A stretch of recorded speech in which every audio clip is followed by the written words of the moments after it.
Hello दोस्तों, नमस्कार। Way of maths channel में आपका फिर से स्वागत है। मैं हूं एम के गुजर और इस वीडियो में लेके आया हूं उत्तर पश्चिमी रेलवे। उत्तर पश्चिमी रेलवे में दिनांक 9 नवंबर 2024 को संट मास्टर के पेपर का चौथा भाग। 9 नवंबर 2024 को एक गुड्स गार्ड का पेपर हुआ था उत्तर पश्चिमी रेलवे में और एक संट मास्टर का पेपर हुआ था। गुड्स गार्ड का पेपर का लिंक सारे डिस्क्रिप्शन में दिए हैं, वहां से आप देख लें। संट मास्टर के पेपर के 3 भागों के जो लिंक हैं वो डिस्क्रिप्शन में मिलेंगे, आप वहां से जरूर देखें। इस वीडियो में 91 नंबर के क्वेश्चन से हल करवा रहे हैं। 1 से लेकर के 90 तक के लिंक डिस्क्रिप्शन में मिलेंगे। देखते हैं उत्तर पश्चिमी रेलवे में 9 नवंबर 2024 को हुए संट मास्टर के पेपर का क्वेश्चन नंबर 91।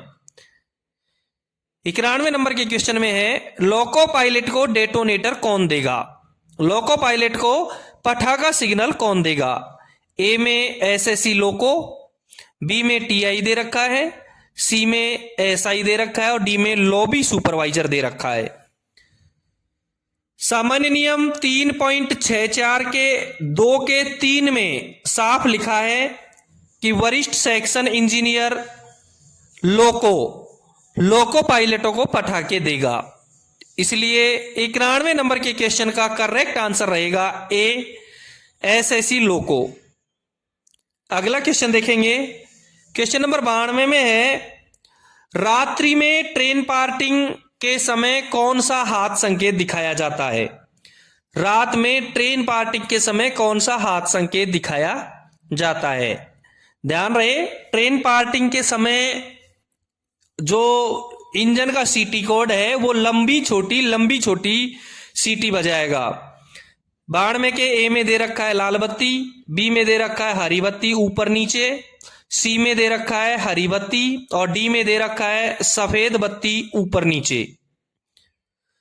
लाल बत्ती हॉट एक्सल के समय दिखाया जाएगा, बी में हरी बत्ती ऊपर नीचे, हरी झंडी ऊपर नीचे दिन के समय दिखाई जाएगी ट्रेन पार्टिंग के समय, और सी में हरी बत्ती दे रखी है, हरी बत्ती रन थ्रू जाते समय दिखाई जाएगी, और डी में सफेद बत्ती ऊपर नीचे ट्रेन पार्टिंग के समय रात को संकेत दिखाया जाएगा, सफेद बत्ती ऊपर नीचे। 92 नंबर के क्वेश्चन का करेक्ट आंसर हुआ डी। अगला क्वेश्चन देखेंगे। क्वेश्चन नंबर 93 में है, बहुसंकेतीय क्षेत्र में कलर लाइट डिस्टेंस सिग्नल का सावधानी पहलू क्या होगा? Multi aspect colour light distance signal का सावधानी पहलू क्या होगा? ए में दे रखा है पीला, बी में दे रखा है डबल पीला, सी में दे रखा है हरा और डी में दे रखा है लाल। ध्यान रहे, लाल पहलू डिस्टेंस सिग्नल में होता ही नहीं है, इसलिए डी तो किसी भी हालत में नहीं हो सकता। और 93 नंबर के क्वेश्चन का करेक्ट आंसर होगा ए, पीला। बहुसंकेतीय क्षेत्र में कलर लाइट डिस्टेंस सिग्नल का जो सावधानी पहलू होगा वो होगा येलो यानी पीला। अगला क्वेश्चन देखेंगे। 94 नंबर के क्वेश्चन में है, सतर्कता आदेश का रिकॉर्ड कितने समय तक रखा जाना चाहिए? ए में 12 महीने, बी में 3 महीने, सी में 1 महीना और डी में 6 महीने। सावधानी यानी सतर्कता आदेश 3 प्रकार के होते हैं, T409, TA409, TB409। T409 साधारण सतर्कता आदेश, TA409 कुछ नहीं सतर्कता आदेश और TB409 रिमाइंडर सतर्कता आदेश, अनुस्मारक सतर्कता आदेश। सतर्कता आदेश का रिकॉर्ड कितने महीने तक रखा जाना चाहिए? ए में 12 महीने दे रखा है, करेक्ट आंसर ए रहेगा। 94 नंबर के क्वेश्चन का करेक्ट आंसर रहेगा ए, 12 महीने। 95 नंबर का क्वेश्चन देखेंगे। ब्लॉक फॉरवर्ड करने और ब्लॉक बैक करने की अनुमति केवल खाली जगह पर है। ए में डबल लाइन सेक्शन, बी में सिंगल लाइन सेक्शन, सी में बोथ ए और बी। प्रश्न में ब्लॉक फॉरवर्ड और ब्लॉक बैक दे रखा है। मैं आपको बता दूं ब्लॉक फॉरवर्ड और ब्लॉक बैक क्या होगा। सामान्य नियम 1.02 के 9 में साफ लिखा है कि ब्लॉक फॉरवर्ड से अभिप्राय डबल लाइन पर किसी ब्लॉक स्टेशन से अगले निकटवर्ती ब्लॉक स्टेशन को यह सूचना भेजना कि आगे का ब्लॉक सेक्शन अवरुद्ध है या अवरुद्ध होने वाला है। क्लियर हो गया। ब्लॉक फॉरवर्ड केवल डबल लाइन में किया जा सकता है। और आगे ब्लॉक बैक दे रखा है। GR यानी सामान्य नियम 1.02 के 8 में साफ लिखा है कि ब्लॉक बैक से अभिप्राय है डबल लाइन पर पिछले निकटवर्ती ब्लॉक स्टेशन को और सिंगल लाइन पर अगले और पिछले दोनों निकटवर्ती ब्लॉक स्टेशनों को किसी ब्लॉक स्टेशन से यह संदेश भेजना कि ब्लॉक सेक्शन अवरुद्ध है या अवरुद्ध होने वाला है। क्लियर हो गया। ब्लॉक बैक सिंगल लाइन में और डबल लाइन में दोनों में किया जा सकता है। इसमें लिखा है कि ब्लॉक फॉरवर्ड और ब्लॉक बैक करने की अनुमति केवल है, दोनों किस पर किए जा सकते हैं, दोनों डबल लाइन पर किए जा सकते हैं। इसलिए 95 नंबर के क्वेश्चन का करेक्ट आंसर रहेगा A, double line section. Block back केवल सिंगल लाइन पर किया जा सकता, ब्लॉक बैक केवल डबल लाइन और सिंगल लाइन दोनों पर किया जा सकता है और ब्लॉक फॉरवर्ड केवल डबल लाइन पर किया जा सकता है। ठीक है। 95 नंबर के क्वेश्चन का करेक्ट आंसर हुआ ए। क्वेश्चन नंबर 96 देखेंगे। ब्लॉक उपकरण को खोलने के लिए किसकी चाबी की आवश्यकता होती है? ए में SM दे रखा है, बी में SI दे रखा है, सी में ESM दे रखा है और डी में बोथ ए और बी। ब्लॉक उपकरण के दो चाबियां लगती हैं, एक स्टेशन मास्टर की और एक सिग्नल इंस्पेक्टर की। इसलिए ब्लॉक उपकरण खोलने के लिए दोनों की चाबी का होना आवश्यक है। 96 नंबर के क्वेश्चन का करेक्ट आंसर हुआ D, both A and B. अगला क्वेश्चन देखेंगे। क्वेश्चन नंबर 97 में है, जब किसी अन्य नियम के अंतर्गत कोई अवकाश स्वीकार्य नहीं होता है, जब किसी अन्य नियम के अंतर्गत कोई अवकाश स्वीकार्य नहीं होता है तो स्वीकृत अवकाश को क्या कहा जाता है? ए में LAP, बी में HLAP, सी में CL और डी में एक्स्ट्रा ऑर्डिनरी लीव। किसी नियम के अंतर्गत कोई अवकाश स्वीकृत नहीं होता है तो उसको एक्स्ट्रा ऑर्डिनरी लीव कहेंगे। 97 नंबर के क्वेश्चन का करेक्ट आंसर होगा डी, एक्स्ट्रा ऑर्डिनरी लीव। अगला क्वेश्चन देखेंगे। क्वेश्चन नंबर 98 में है, डबल डिस्टेंट सिग्नल व्यवस्था में डिस्टेंट सिग्नल में कितने एस्पेक्ट होते हैं? डबल डिस्टेंट सिग्नल व्यवस्था में डिस्टेंट सिग्नल में कितने एस्पेक्ट होते हैं? ए में 2, बी में 3, सी में 1 और डी में 4। ध्यान रहे, डबल डिस्टेंट व्यवस्था में होम सिग्नल से 1000 मीटर पे रहेगा वो इनर डिस्टेंट कहलाएगा और होम सिग्नल से 2000 मीटर की दूरी पर जो होगा वो डिस्टेंट कहलाएगा। और उस डिस्टेंट सिग्नल में केवल 2 ही पहलू होते हैं, एक तो ग्रीन होगा और एक डबल येलो होगा। जब मैं आपको डिस्टेंट और इनर डिस्टेंट की स्थिति बता देता हूं, उसके एस्पेक्ट कौन कौन सी स्थिति में कौन कौन से रहेंगे। जब गाड़ी को होम सिग्नल पर रुकना होगा तो डिस्टेंट सिग्नल डबल येलो दिखाएगा और इनर डिस्टेंट सिग्नल केवल येलो दिखाएगा। जब गाड़ी लूप लाइन पर रुकेगी तो डिस्टेंट सिग्नल डबल येलो दिखाएगा और इनर डिस्टेंट सिग्नल भी डबल येलो दिखाएगा। जब गाड़ी मेन लाइन पर जाकर रुकेगी तो डिस्टेंट सिग्नल ग्रीन दिखाएगा और inner distant signal double yellow दिखाएगा। जब गाड़ी मेन लाइन से थ्रू भेजनी होगी तो डिस्टेंट सिग्नल ग्रीन दिखाएगा और इनर डिस्टेंट सिग्नल भी ग्रीन दिखाएगा। बिल्कुल क्लियर हुआ। 98 नंबर के क्वेश्चन का करेक्ट आंसर होगा ए, 2 एस्पेक्ट होंगे, डबल येलो और ग्रीन। अगला क्वेश्चन देखेंगे। 99 नंबर का क्वेश्चन देखें। स्पेशल क्लास गेट पर TVU होगा, स्पेशल क्लास गेट का TVU क्या होगा? ए में 5000, बी में 4, ए में 50,000, बी में 40,000, सी में 50,000 से अधिक और डी में 30,000। पहले TVU का फुल फॉर्म बता देता हूं, ट्रेन व्हीकल यूनिट। TVU का फुल फॉर्म होगा ट्रेन व्हीकल यूनिट और 50,000 से अधिक यदि किसी गेट का टीवीयू होता है तो वो स्पेशल ग्लास गेट होता है। उस गेट को स्पेशल क्लास गेट कहेंगे जिस गेट का टीवीयू 50,000 से अधिक होगा। 99 नंबर के क्वेश्चन का करेक्ट आंसर होगा सी। अगला क्वेश्चन देखेंगे, क्वेश्चन नंबर 100 में है बीपीएससी का पूर्ण रूप क्या है। दोस्तों आप देख रहे हैं उत्तर पश्चिमी रेलवे में 9 नवंबर 2024 को हुए संट मास्टर के पेपर का चौथा भाग। बीपीएससी का पूर्ण रूप क्या है। ए में है block printing excel counter, B में है block probing excel counter, C में है block probing by excel counter और डी में है block panel and counter. Correct answer इसका रहेगा सी। बीपीएससी का फुल फॉर्म होगा block probing by excel counter, block probing by excel counter. Correct answer हुआ सी। अगला क्वेश्चन देखेंगे, क्वेश्चन नंबर 101 में है भारतीय संविधान की 8वीं अनुसूची में कितनी भाषाएं शामिल हैं। ए में 10, बी में 12, सी में 22 और डी में 24। भारतीय संविधान की 8वीं अनुसूची में 22 भाषाएं शामिल हैं।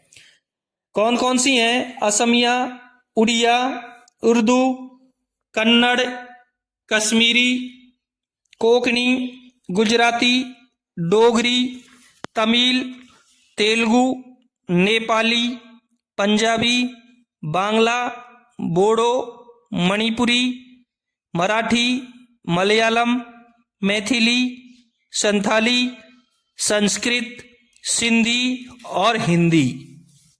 ये 22 भाषाएं भारतीय संविधान की 8वीं अनुसूची में शामिल की गई हैं। इसमें नेपाली एक ऐसी भाषा है जो विदेशी भाषा होते हुए भी भारतीय अनुसूची में शामिल है और अंग्रेजी एक ऐसी भाषा है जो भारत के कई राज्यों की राजकीय भाषा होने के बावजूद भी भारतीय संविधान की 8वीं अनुसूची में सम्मिलित नहीं की गई है। 101 नंबर के क्वेश्चन का करेक्ट आंसर रहेगा सी 22। अगला क्वेश्चन देखेंगे, 102 नंबर के क्वेश्चन में है केंद्रीय हिंदी समिति की अध्यक्षता कौन करता है। केंद्रीय हिंदी समिति की अध्यक्षता कौन करता है। ए में राष्ट्रपति, बी में प्रधानमंत्री, सी में गृह मंत्री और डी में निदेशक राजभाषा। केंद्रीय हिंदी समिति का पुनर्गठन दिनांक 9 नवंबर 2011 को किया गया था। इस समिति में 41 सदस्य हैं। केंद्रीय हिंदी समिति में 41 सदस्य हैं और इस समिति का अध्यक्ष प्रधानमंत्री होता है। केंद्रीय हिंदी समिति का अध्यक्ष प्रधानमंत्री होता है। 102 नंबर के क्वेश्चन का करेक्ट आंसर होगा बी, प्रधानमंत्री। अगला क्वेश्चन देखेंगे, क्वेश्चन नंबर 103 में है संसदीय राजभाषा समिति में राज्यसभा में कितने सदस्य होते हैं। संसदीय राजभाषा समिति में राज्यसभा से कितने सदस्य होते हैं। ए में 10, बी में 20 दे रखा है और सी में 30 और डी में 40 दे रखा है। संसदीय राजभाषा समिति का गठन 1976 में राजभाषा अधिनियम 1963 के तहत किया गया था। इसका जो गठन है वो 1976 में राजभाषा अधिनियम 1963 के तहत किया गया था। इसमें राज्यसभा के 10 सदस्य, लोकसभा के 20 सदस्य, कुल मिलाकर के संसद के 30 सदस्य सम्मिलित होते हैं। संसदीय राजभाषा समिति में कुल मिलाकर के कितने सदस्य होते हैं। 30 सदस्य होते हैं संसद के, राज्यसभा के 10 और लोकसभा के 20। 103 नंबर के क्वेश्चन का करेक्ट आंसर हुआ ए 10। अगला क्वेश्चन देखेंगे, 104 नंबर का क्वेश्चन में है राजभाषा विभाग किस मंत्रालय के अधीन गठित है। राजभाषा विभाग किस मंत्रालय के अधीन गठित है। ए में रेल मंत्रालय, बी में गृह मंत्रालय, सी में विदेश मंत्रालय और डी में मानव संसाधन एवं विदेश मंत्रालय। करेक्ट आंसर इसका रहेगा बी, राजभाषा विभाग गृह मंत्रालय के अधीन गठित है। बी, गृह मंत्रालय। अगला क्वेश्चन देखेंगे, क्वेश्चन नंबर 105 में है राजभाषा आयोग का गठन कब किया गया, यानी कब हुआ। ए में 1949 में, बी में 1950 में, सी में 1955 में और डी में 1960 में। करेक्ट आंसर इसका रहेगा सी। राजभाषा आयोग का गठन 1955 में किया गया था। 105 नंबर के क्वेश्चन का करेक्ट आंसर हुआ सी, 1955। अगला क्वेश्चन देखेंगे। क्वेश्चन नंबर 106 में है संसदीय राजभाषा समिति में कुल कितने सदस्य होते हैं। ए में 10, बी में 20, सी में 30 और डी में 40।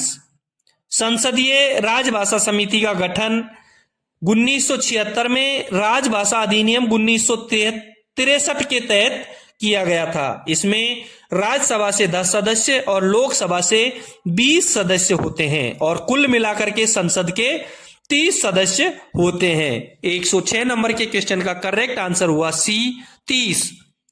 अगला क्वेश्चन देखेंगे। 107 नंबर के क्वेश्चन में है राजभाषा नियम 1976 में नियमों की संख्या कितनी है। सी में 12 दे रखी है, ए में 8, बी में 10 और सी में 12 और डी में 14।